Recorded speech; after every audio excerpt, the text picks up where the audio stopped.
Сәлеметсіздер ме? Мен Айкенова Жанна Канатовна, Қарағанды облысының білім басқармасының Шахтинск қаласы білім бөлімінің Санжар Асфандияров атындағы жалпы білім беретін мектебінде физика пәнінен сабақ беремін. Бүгінгі біздің сабағымыздың тақырыбы электр өрісі, электр өрісінің кернеулігі. Олай болса, сабағымызды бастайық.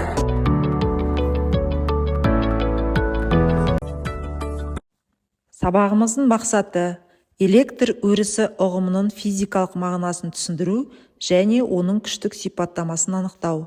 Бір текті электростатикалық өрістегі зарядқа әсер етуші күшті есептеу.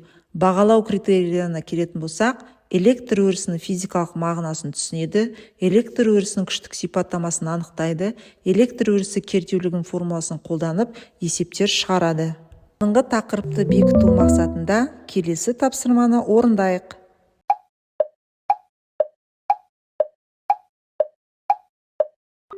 Ал енді жауабымызды тексерейік. Өте тамаша, жарайсыңдар балалар. Балалар, өткен тақырыпты қайталап болсақ, енді жаңа сабағымызды бастайық. Бүгінгі сабақтың тақырыбы, сабақтың басында айтқандай, электр өрісі, электр өрісінің кернеулігі. Сабақты бастамас бұрын, Білімленд платформасындағы бейне жазбаға назар аударайық. Шарды тымақ бас киімге ысқылаймыз. Сосын ұсақтап кесілген қағазға жақындатамыз. Олар сол уақытта шарға жабыса бастайды. Яғни шар жақтан қағаздарға күштер әсер етеді. Ол күш электр күші деп аталады. Енді шарды темір гильзаға жақындатамыз. Ол біріншіден шарға тартыла бастайды. Сосын бір уақытта тебіледі. Сондай қатты күшпен итеріп, ол ауада шардың үстінде қалықтап тұрады.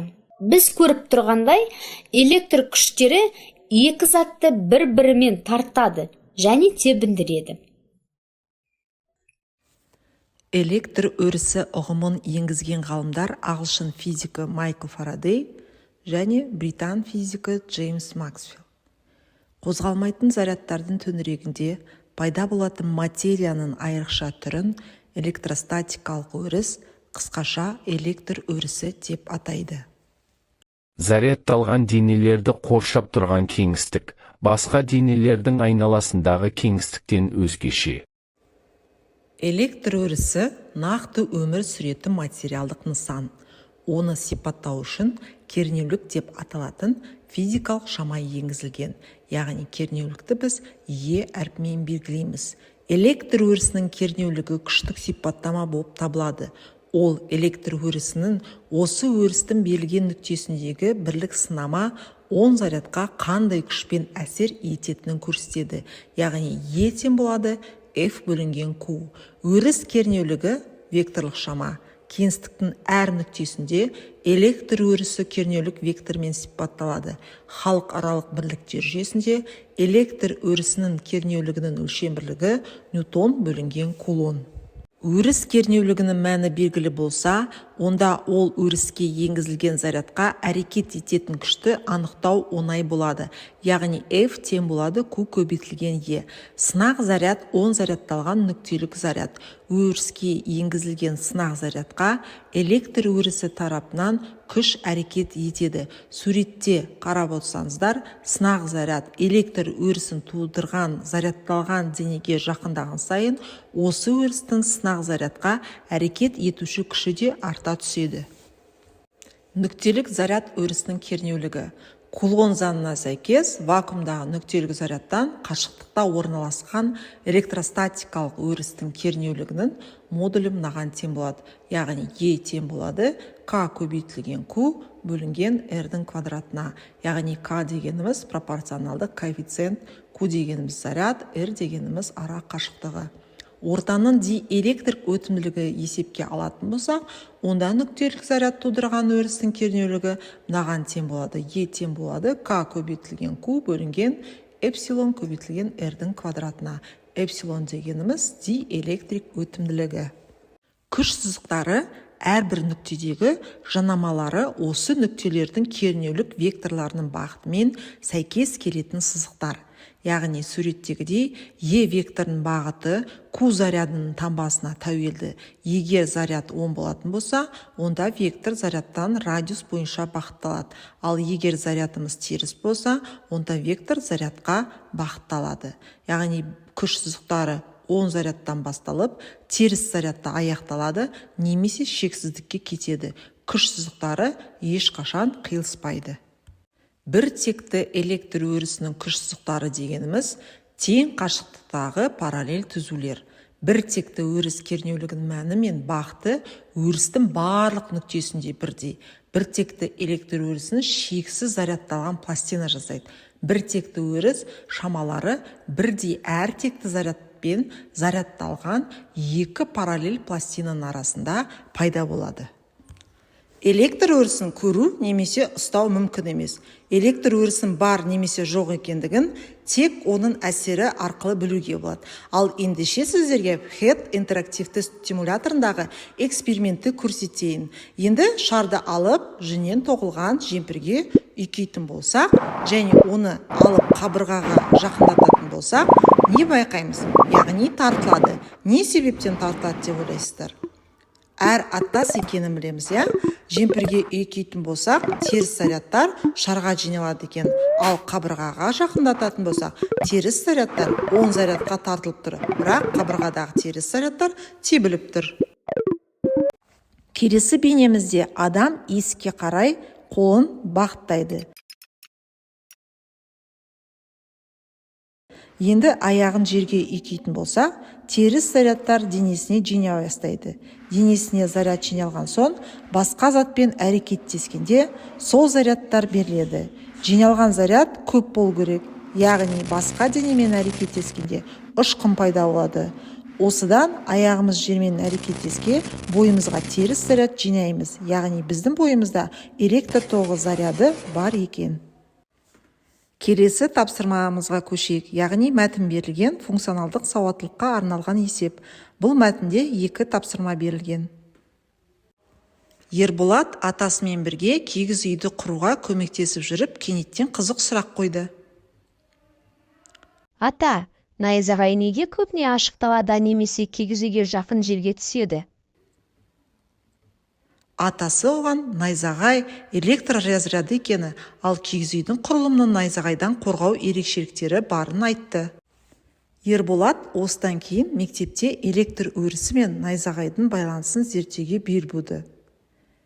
Берілген мәліметтер: найзағай соғатын аймақтағы электр өрісінің кернеулігі 4 көбейту оның 5 дәрежесі ньютон бөлінген кулон. Кигіз үйдің диаметрі шамамен 5 метр, жерге дейінгі биіктік 2,5 метр. Енді тапсырмаға көшейік. Бірінші сұрақ: егер найзағай разрядындағы заряд мөлшері 5 көбейту оның -3 дәрежесі кулон болса, кигіз үйдің үстінде зарядқа әсер ететін күшті табыңдар. Екінші сұрақ: кигіз үйдің найзағайдан қорғанудағы ерекшеліктерін түсіндіріңдер.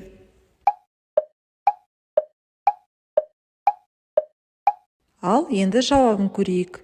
Найзағай зарядқа әсер ететін күші, яғни берілгенін жазайық. Q тең болады 5 көбейту оның -3 дәрежесі кулон. Кернеулігіміз 4 көбейту оның 5 дәрежесі ньютон бөлінген кулон. Табу керек біз күшті. Шешуіне келетін болсақ, біз мына формуланы қолданамыз. Яғни F тең болады Q көбейтілген E. Зарядты электр өрісінің кернеулігін көбейтеміз. Енді мәндерін қоятын болсақ, біздің жауабымызда 2 көбейту оның 3 дәрежесі ньютон немесе 2000 ньютон шығады. Яғни жауабы найзағай зарядқа 2000 ньютон күшпен әсер етеді екен. Екінші сұрақ, яғни оның ерекшеліктері, кигіз үйдің найзағайдан қорғану ерекшеліктері.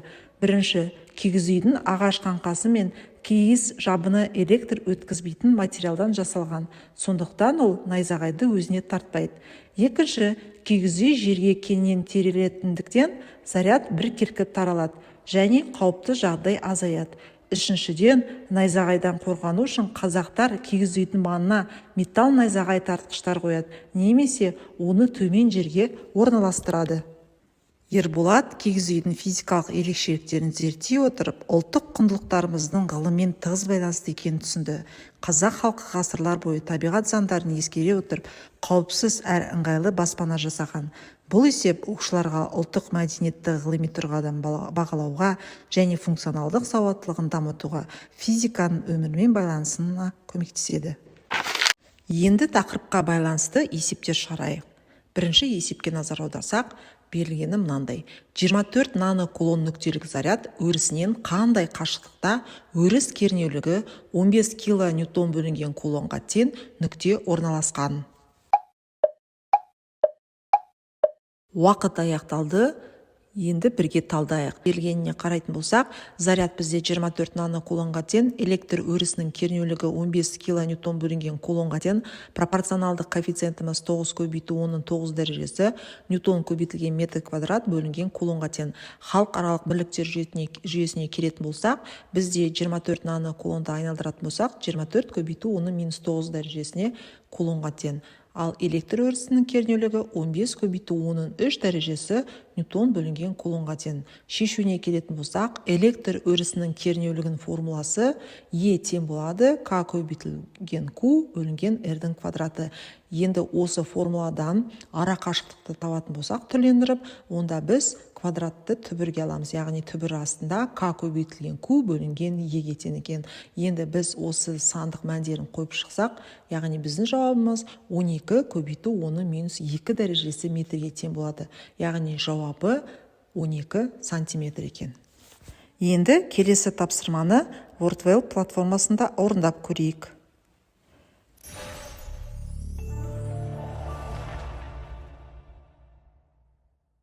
Бірінші сұрақ: электр өрісі дегеніміз не? Жауабы: зарядтардың әсерінен кеңістікте пайда болатын күштік өріс. Келесі сұрақ: электр өрісінің негізгі сипаттамасы қандай? Жауабы: кернеулік.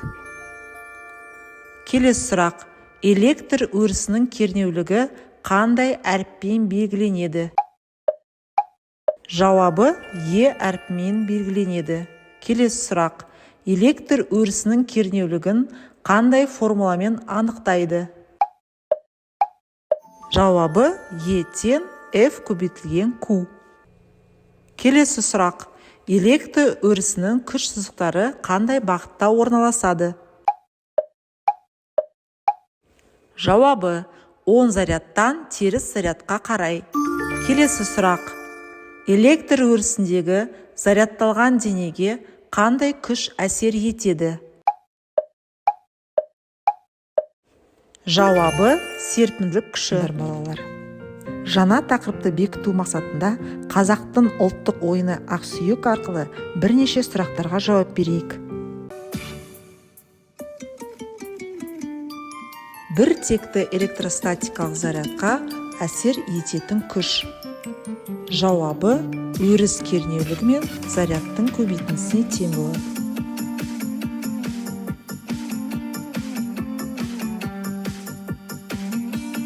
Келесі сұрақ: 10-ның -7 дәрежесі кулон заряд тұрған нүктедегі электр өрісінің кернеулігі 5 ньютон бөлінген кулон зарядқа әсер ететін күш.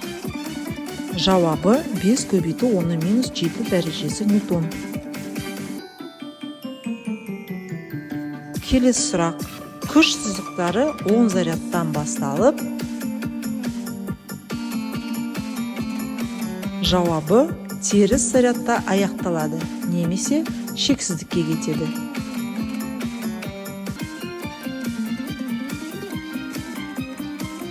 Соңғы сұрақ: қозғалмайтын зарядтардың төңірегінде пайда болатын материяның айрықша түрі. Жауабы: электростатикалық өріс немесе электр өрісі деп атаймыз. Енді балалар, бағалау кезеңіне келетін болсақ, сіздерге кигіз үй берілген. Кигіз үйдің әрбір бөлшегі халқымыздың ең асыл құндылықтарының символы. Ал ендеше балалар, бүгінгі сабақта 10 балдық шкаламен өздеріңізді бағалаңыздар. Үйге тапсырма: 127 беттегі параграф 20-ны оқып, үйдегі 14-ші жаттығудың номер 1-2 есебін шығару.